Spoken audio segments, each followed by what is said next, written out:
The former Russian defense minister and former close associate of the Russian dictator Sergei Shoigu apparently has big problems.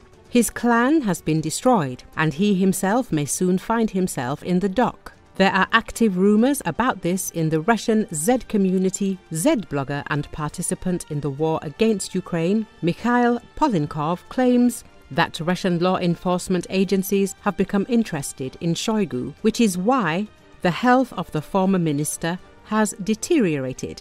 Shoigu's entourage is sitting, and there was even information, I don't know how reliable it is, that on the eve of May the 9th, Shoigu was summoned for questioning and he is now in the hospital with acute heart failure, the propagandist reported. There is currently no confirmation of this information. However, Shoigu was not present at the military parade in Moscow on May the 9th, which is quite significant. There is another fact that points to the problems of the ex-minister. It was reported by the influential Russian telegram channel VCHK-OGPU, which is associated with the Russian special services. The names of the first 3 ministers have disappeared from the honor board of the Emergencies Ministry leadership in the central building of the ministry in Moscow, including Sergei Shoigu, then his permanent deputy Ruslan Salikov, who ran the ministry for 5 days in May 2012, and Vladimir Putin, who sat in the ministerial chair for 6 years. Now the modern history of Russian rescuers begins with the reign of Putin's former bodyguard Yevgeny Zinichev. Shoigu and Salikov are now in deep disgrace. The resource wrote, "Recall, after everything went wrong with Russia's attempt to take Kiev in 3 days, Vladimir Putin started to suspect Russian intelligence of being incompetent or worse, disloyal. In today's Russia, where no one trusts anyone, divisions within any of the security agencies, including the FSB, might have facilitated the Crocus City Hall attack. These divisions might have intentionally neglected preparations by the terrorists because the clan they belong to has determined that such a catastrophe would benefit them financially and politically. These current Russian clan wars are occasionally visible to the public. Vladimir Putin has no intention of leaving anytime soon. However, the clans are already clashing, seeking a better role and position after Putin is gone one way or another."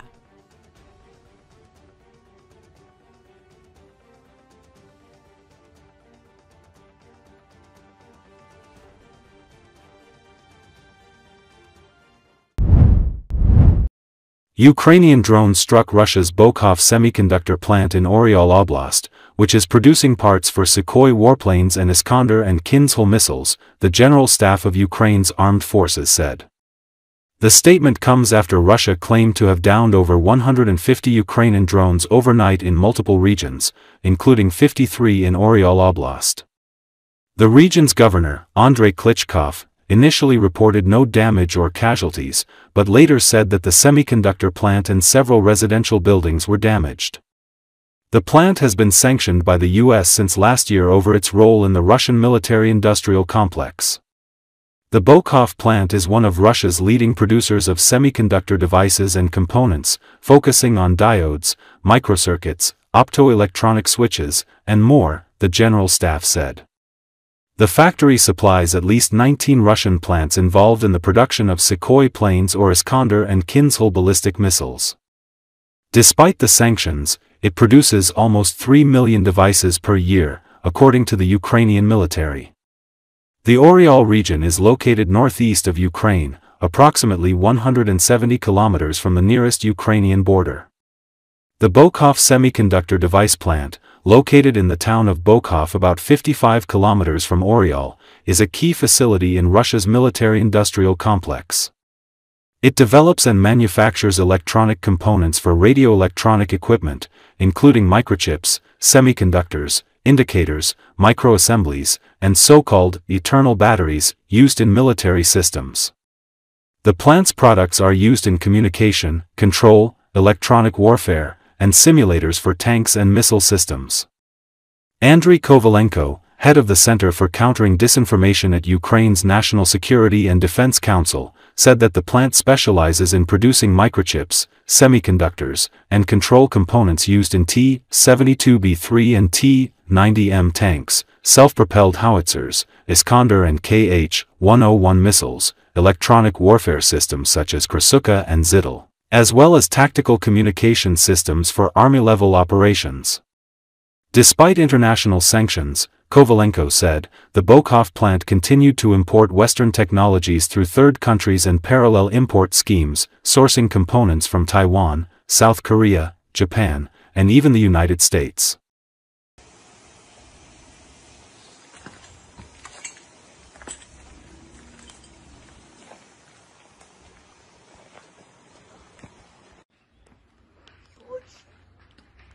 Капец, как горит.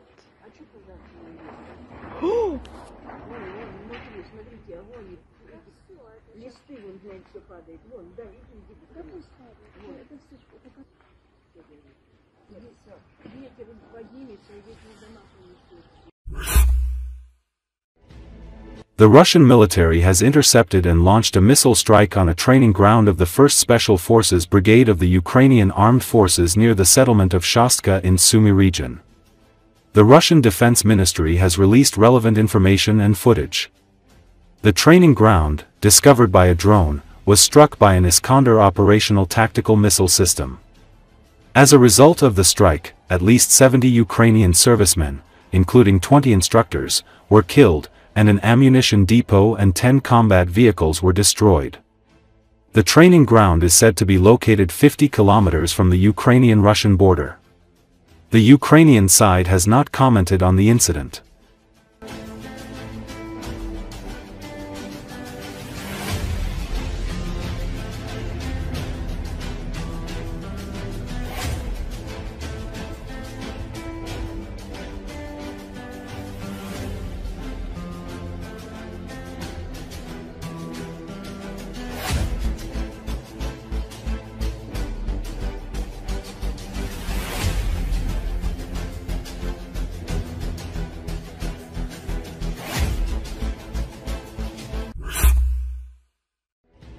Ukrainian defense forces have recently advanced in the Kursk region and near Borovaya and Toretsk.